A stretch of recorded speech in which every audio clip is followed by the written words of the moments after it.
So the big question is this: how are those in the self-storage industry like us going to be successful in today's market?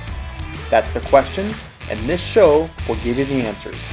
My name is Jim Ross, and welcome to the Self-Storage Show.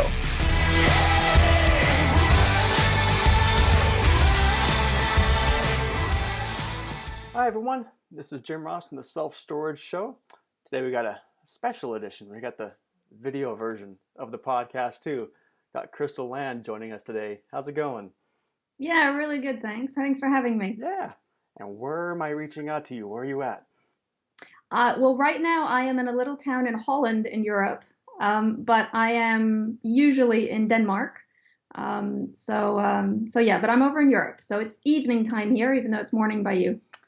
The Self-Storage Show is going international. This is awesome. Absolutely. No, I appreciate it. No, you came on my radar. I was watching the European Self-Storage Association did like a live stream of their conference. Exactly. Don't see that very often. And actually, I think it was you that sent me the link. I'm like, oh, this is awesome. So I was, watching getting self-proclaimed storage nerd, watching the different speakers and things like that. And you did a presentation on storage brand. So I was like, oh, gotta reach out to you, have me talk about that. But before we get into that, tell us a little bit about yourself. Yeah, well, so my name's Christel. I'm almost 40 years old. I'm half Danish, half American. That's where my American accent comes from, even though I've lived in Europe my whole life. Cool. I worked for a self-storage company. At the time, it was one of the biggest ones in Europe. This is 15, 16 years ago. And then I left self-storage for a while and did business consulting, business coaching, and came back into self-storage about 4 years ago. And now I split my time 50-50. I run an IT company that supplies IT to self-storage companies in Europe mainly. And the other half of my time, I'm a consultant on sales and marketing. You're keeping busy. I am. Oh, yeah. And then in my free time, I write kids' books. So you find me on Amazon as well. Oh, really? Oh, that Yes. is awesome. Okay. You'll have to tell me about that later. I love kids' books and Well. things like that. I got little ones too, so no, that Oh, is cool. awesome. So anyway, yeah, you were giving a presentation on brand and self storage, and I hear so many different things, pros, cons, yes, I don't know. So I just want to kind of get your perspective, and we'll kind of go back and forth a little bit. So Yeah. take it away. Yeah, well, the Self Storage Association in Europe asked me to talk about branding. And so I really sort of dove into self storage branding. I've worked on quite a few branding projects, but I never really looked at it as a whole before in that level of detail. And it was really interesting because when you look at the global brands, so like Coca-Cola, McDonald's, all the big ones, if you look at how their slogans have changed over the last 10 or 15 years, they've all gone from something that's very kind of product centric or just reminding people of what their name is, to something really more emotional. So if you look at Coca-Cola, it used to be always Coca-Cola. Yeah. And then they changed it to open happiness. And then they changed it to taste the feeling. And McDonald's did something similar. They used to have, did someone say McDonald's? Just reminding people that they were still there. Yeah. Then they changed that into I'm loving it. So, and if you look at pretty much any one of the really big brands, they've made that shift in the last 10 or 15 years. And there's good reason for that, and I'll kind of get back to that later. But Yeah. when I then looked around at the self-storage industry in Europe and also in the US, I kind of looked at it and thought, well, we haven't really made that shift as a whole. There are lots of companies out there doing good marketing, but we're still kind of we're still talking more about our product than we're talking about our customer. And we're still talking more about the rational than we're talking about the emotional. So we're kind of missing a trick there. We're a bit behind. And so that was really the perspective that I took in the talk I gave. No, you tapped on it, emotion, and not to step on your toes, but that's what people buy off emotion. People you, buy you off know? emotion, and Yeah. the really interesting thing is also that people remember emotion. There's quite a bit of research that shows that the best time to contact a customer, to have your first contact with a potential customer, is 3 years before they actually need to buy from you, in order to build the trust and the recognition. And if you want people to remember you, you have to trigger some kind of emotion in them because as human beings, it's just a psychological way of how we're built. We remember emotion. We don't remember the rational, oh, I got 50% off there, but we do remember if a salesperson made us laugh or if we walked in somewhere and, walked straight out again because we were offended. Those are the things we remember. Yep. So if we want our customers to remember us after we've marketed to them, then we need to get emotional. Yeah, I think much more like the marketing aspect of it. And again, storage is all I know. That's that's all I do. And I think about that when a customer is needing storage because nobody wakes up in that morning going, "I need a storage unit today." It's No, not that kind of never. thing. People are already kind of in that emotional state when they need storage. I mean, it's you got to think about the scenarios. What divorce, high stress, moving, high stress, might have been a death, or that kind of thing. Anyway, it's never a good thing when people people need Exactly. storage, so Exactly. they're already highly emotional, and I think it's very I don't want to say easy, but there's an opportunity there to kind of tailor that marketing message to kind of tap into that emotion. Absolutely. And I think there's so much potential there that a lot of us in the storage industries are missing because we are sort of approaching it more rationally and saying, oh, this is our security and this is how you get your PIN code. And they're all important parts. And we do need to inform people about that. But we do also need to sort of get some kind of emotional response from them in order for them to remember us, but also feel safe about storing their stuff with us, not just knowing that it's safe, but actually feeling that it's safe. Can you think of any examples of how people can put that into play in their messages? Yeah, well, I was actually looking over a few sales scripts Yeah. for some storage companies that I'm doing consulting on right now. And I was looking through their sales scripts, and a lot of them are on, when do you need storage? Have you ever stored before? Um, The uh, how usual. how long do you need storage? What are you going to store? And of course, they're all important questions. They need to come up at some point in the conversation. But when I looked at it, there's nothing in there to sort of go, so what's important to you now that you need storage? What's important to you? Is the security aspect important? Or should I tell you more about access? Just asking that and just getting people to tell you so that you can tailor it a bit more to what their actual needs are. Yeah. Um, And that's a whole other sales tactic as well, but that makes it more personable.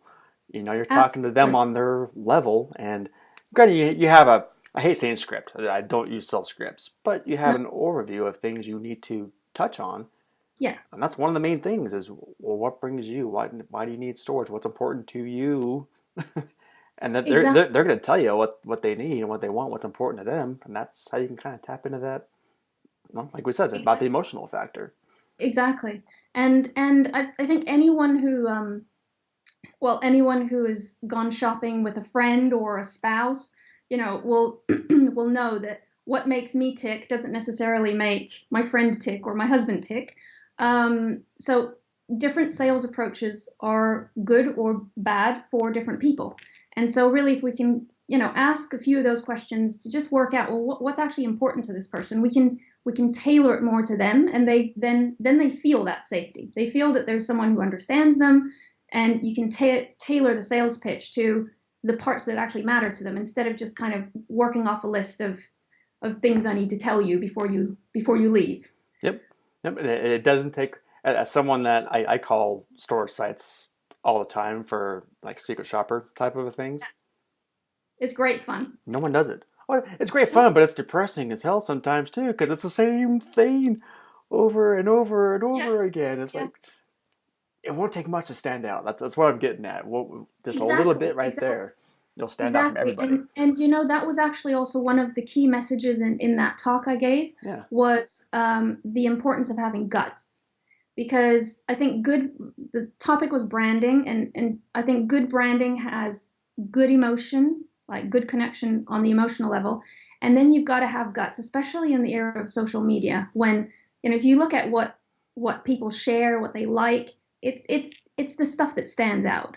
Yep. And that's where we've got, one of my kids loves to watch these like flash mobs, people walking through a train station and suddenly, they break out in song. Yep. Well, I'm still waiting for a self-storage company to have a flash mob inside a self-storage site. It would be so easy, invite a local choir or a local band or whatever. That's the kind of thing that could go viral. But an infomercial type video where, it's a family of four with big smiles carrying boxes into a unit, the people that are in the video are going to like it and share it, but no one else will. Exactly. Yep. Yep. There's a lot you can do. And again, it's standing out. It's standing for something Yeah, besides exactly. just, hey, we're best price in town, or like I said, we best security. Great features. Those are Yeah, features, but not benefit really to somebody, and exactly. that's what you can tap into. Is really of. That's one thing, like I said, with the sales message when it comes to talking on the phone. But like we were just talking about, there's a whole other way you can do it for the marketing aspect of it to get the people in to call you in the first place.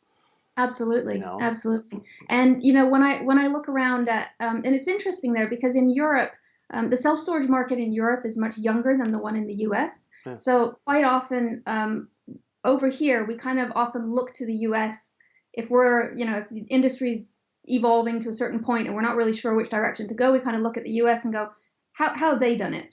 To get a bit of guidance. And when I started looking at the marketing side, I thought, okay, well, we haven't really got this right in Europe. Surely in the US, they've worked all this out. And then I looked at it and I was like, it's exactly the same. Yeah. I always say we're still 10, 15 years behind the times. That's, That's what I concluded too. And you know, And I think with it, it doesn't actually take that much to catch up. It's not like we have to put in 15 years of work because all the big guys who've already done the emotion in their marketing, they've already done the hard work, So we can kind of jump on that bandwagon a bit and catch up much quicker. But when I look around at websites, a lot of websites are again very kind of feature centric, also with the images. Also, you see images of CCTV cameras and of keypads, of units, yeah. all this stuff. But you don't very rarely you see an actual person using it, or a person who, for whatever reason, is having an expression that gives you like an emotional sense of, oh, this is what it's like to store. So there's lots of little, very simple things we could do to kind of bridge that gap. So I'm really hoping that more storage companies will start doing that. That's just a simple. If you get nothing else from this, guys, I swear this is just the simplest marketing suggestion. Is in your materials, in your website, feature people. You hit Exactly. on it. As simple as that is, just simply featuring people, and people can already kind of start making a connection of a story in their head of why they're using storage, and they can put themselves in that same position. But just as simply as putting people in your messages is will make Exactly. it 1,000 times better. Just that. Exactly. Exactly. Yep. It's little things like that can really make a big difference. And as humans, we're conditioned to, if we see a pair of eyes on another human being, or we're conditioned to look at those eyes. So if Yep. if we open a website and there's a CCTV camera and not much else, and then we open another website where we see someone, a face, we will completely subconsciously just be drawn to the one with the face because we're drawn to other people's eyes. So it's one of those really basic, simple tricks that is could be implemented like that, Yep. but they can actually make a really big difference in how people perceive a company and what they stand for. Yep. Yep. Exactly. And I'll forget who it was. There's actually it may have been Extra Space, but they were the first ones that I saw that were actually kind of tapping into some of these things with their videos. And they actually Yeah, made some videos with a storyline, yeah, for storage. So again, whole aspect what we're trying to get to here is trying to make it more personable, I guess, yeah. and not just so boring that we're storage. Hey, come store with us, and it's, yeah, no one remembers that. So Exactly. Well, storing actually rhymes with boring. So I mean, it's an invitation to prove it wrong.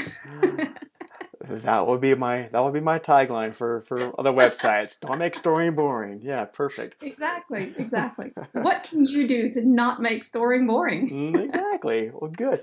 Kind of wrapping up here. Is there anything else you wanted to touch on?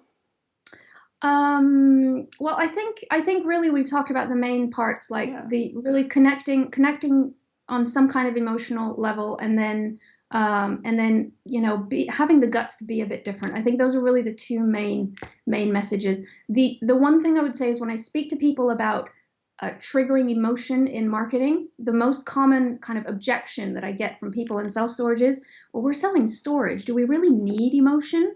Because if we were selling designer handbags and yeah, flashy cars, that's like an emotional style purchase. So people kind of it feels natural that you would have to advertise that in an emotional kind of way. sure. um, so if there's anyone listening out there who's thinking that, then I would just encourage you to look at toilet paper advertising. Toilet paper advertising is like toilet paper is like one of the most boring products. Yeah. And it's also a product that as consumers, we're not very loyal towards. We don't really care what kind of toilet paper we bring home at the end Speak of the for day. yourself. My bad. Yeah. But if you look at toilet paper advertising, it's about little cute lambs and its babies and its puppies and if toilet paper can trigger emotion in their branding, then we in self storage absolutely can as well. Yep. It's called marketing, people. Exactly. Yep. Well, yeah. So hopefully this kind of triggers some things for people listening to this. But if they want to reach out to you and get some more information, how do they reach you? They can reach me on my email address, which is cland, so CLAND, at clover4, so like a four clover, but the other way around, clover4.eu. Perfect. Well, good. Well, thank you. This has been a lot of fun, Crystal. I really appreciate you making the time, especially on the time difference. It took a little while to get this coordinated, but it worked out great. Thank you very much. This was good fun. Thanks for having me. All right. Take care. Thanks so much for watching. We love to give away free books that will help your self-storage business. To pick up your free copy of Self-Storage Domination, the actions you must take to dominate your competition, simply go to selfstoragedomination.com.